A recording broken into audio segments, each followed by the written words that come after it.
안녕하세요. 당신의 가슴주치 김주환 대표원장입니다. 국제미용성형외과 학회의 미용 시술에 관한 전 세계 설문조사에 따르면 탑5 안에 꾸준히 랭크되는 것이 가슴 확대술과 가슴 리프팅이라고 합니다. 2023년도에는 각각 2위와 5위를, 2022년과 21년도에는 1위와 5위를 기록했는데요. 가슴 성형이 세계적으로 얼마나 많이 시행되고 있는지 알 수 있는 부분입니다. 세계적으로 많이 시행되고 있는 만큼 부작용 비율 또한 높다고 봐야 할 것 같습니다. 이 경우 재수술을 필수적으로 고려하게 되는데요. 오늘은 쉽지 않은 결정을 하고 재수술을 진행한 케이스들을 살펴보겠습니다.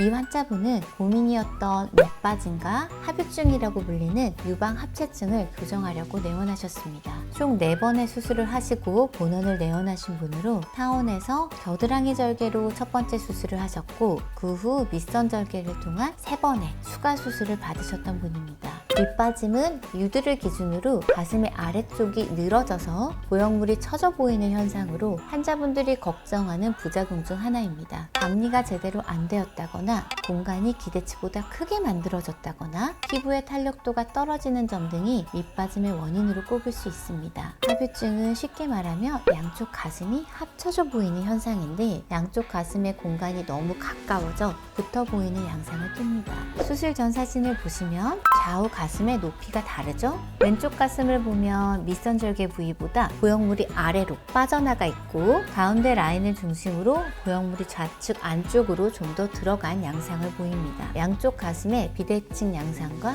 합유증, 왼쪽 가슴의 밑빠짐을 관찰할 수 있었습니다. 환자분의 스펙은 158cm에 몸무게 50kg 정도로 아담한 체격을 가지고 계셨고 흉곽은 71cm, 유두에서 밑선까지의 길이는 우측이 8cm, 좌측이 11cm로 좌측 가슴이 밑으로 좀 더 빠져있는 양상이었습니다. 가슴방은 좌측, 우측 동일하게 12cm였습니다. 확대술은 타고난 가슴 형태를 기본으로 더 풍만하게 만든다거나 타고난 모양에서 더 예쁘게 교정을 하는 쪽으로 설계를 하게 되는데요. 이 케이스의 경우는 양쪽 가슴에서 각기 다른 정도의 밑빠짐이 있었고 무엇보다 이미 4번의 수술을 거쳤기 때문에 타고난 가슴 형태가 없어지다시피 한 상태였습니다. 흉곽의 형태나 신체 사이즈 등을 입체적으로 생각해서 타고난 가슴 모양을 추측해야 했습니다. 밑빠짐 등 부작용 교정을 가장 중요하게 생각했지만 같은 여자로서 미적인 부분도 채워드리고 싶었기 때문에 수술 계획 면면을 오랫동안 고민한 케이스입니다. 밑빠짐 교정이 가장 큰 이슈였기 때문에 왼쪽 가슴의 안쪽과 바깥쪽의 밑선을 올려주는 수술을 계획했고 왼쪽에 비해 심하지는 않지만 오른쪽 가슴의 밑빠짐 교정도 함께 설계했습니다. 재수술 케이스는 기존 절개선을 그대로 이용해야 한다는 게 어려운 점 중 하나인데요. 이 케이스의 경우에는 기존 절개선의 위치가 제가 수술하면서 잡는 부위보다 좀 더 아래쪽, 바깥쪽으로 빠져 있어서 작은 아쉬움이 있었습니다.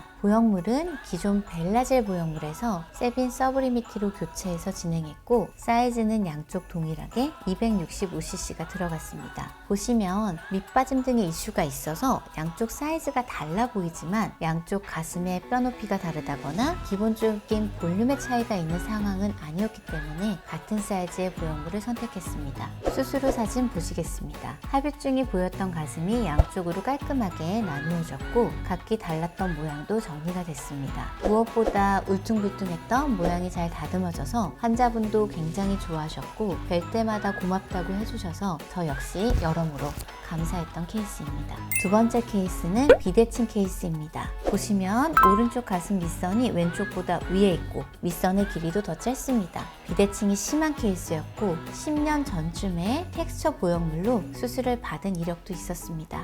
스펙을 보면서 자세히 얘기하겠습니다. 유두에서 밑선까지의 길이는 우측이 6cm, 좌측이 7cm로 육안상뿐만 아니라 수치상에도 차이가 있습니다. 가슴방은 양쪽 12cm로 동일했습니다. 이분은 수술 전에는 65B를 입으셨는데요. 흉곽이 작은 편이었고 키는 165cm에 몸무게는 45kg 정도로 마른 편이었습니다. 보시면 가슴이 조롱박형 모양인데 물방울 모양의 풍만한 느낌을 원하셨습니다. 또한 윗볼록도 호소하셨고 리플링은 아니었지만 보형물의 만져짐 현상 또한 말씀 주셨기 때문에 이런 조건에서 개선을 기대할 수 있는 모티바 보형물을 선택했습니다. 그리고 양쪽 가슴 아래쪽에 더블 라인도 관찰되었기 때문에 전반적인 가슴 공간에 대한 리모델링 그리고 그 공간을 넓힐 필요도 있었던 복합적인 케이스였습니다. 결과 보시겠습니다.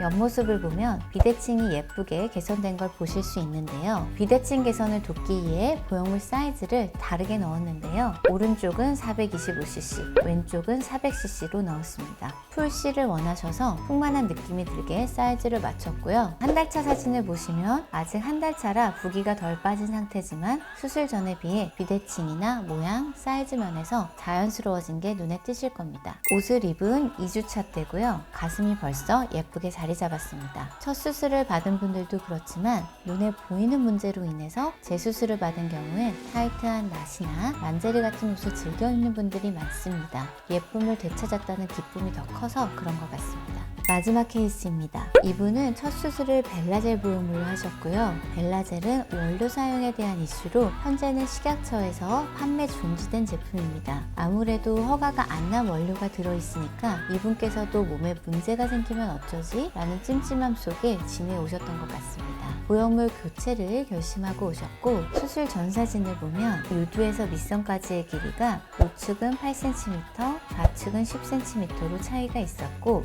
밑선 또한 오른쪽이 왼쪽에 비해 1cm 더 높아 보이는 상태로 비대칭이 관찰되었습니다. 수술하면서 보형물을 제거하고 흉곽 높이를 확인해 보니 오른쪽 흉곽이 더 튀어나온 상태였는데 이 컵 사이즈를 원했던 분이라 사이즈나 모양면에서 밸런스를 맞추기 위해 좀 더 튀어나온 흉곽 오른쪽엔 500cc를 왼쪽은 550cc를 넣어드렸습니다. 보형물은 모티바 풀타입을 사용했습니다. 여러분 아셔야 할 것이 큰 사이즈를 원한다고 크게 넣을 수 있는 건 아닙니다. 가슴방의 사이즈가 받쳐줘야 큰 사이즈가 들어갈 수 있습니다. 이분은 흉곽 사이즈가 75cm였고 가슴방도 양쪽 13 동일하게 측정이 되어 비교적 큰 편에 속해 큰 보형물을 사용할 수 있었습니다. 수술 후를 보시면 일단 비대칭이 개선이 되었고요. 사이즈도 풍만하게 잘 나왔습니다. 타고난 가슴 형태에서 최대한 자연스럽게 커진 것을 보실 수 있습니다.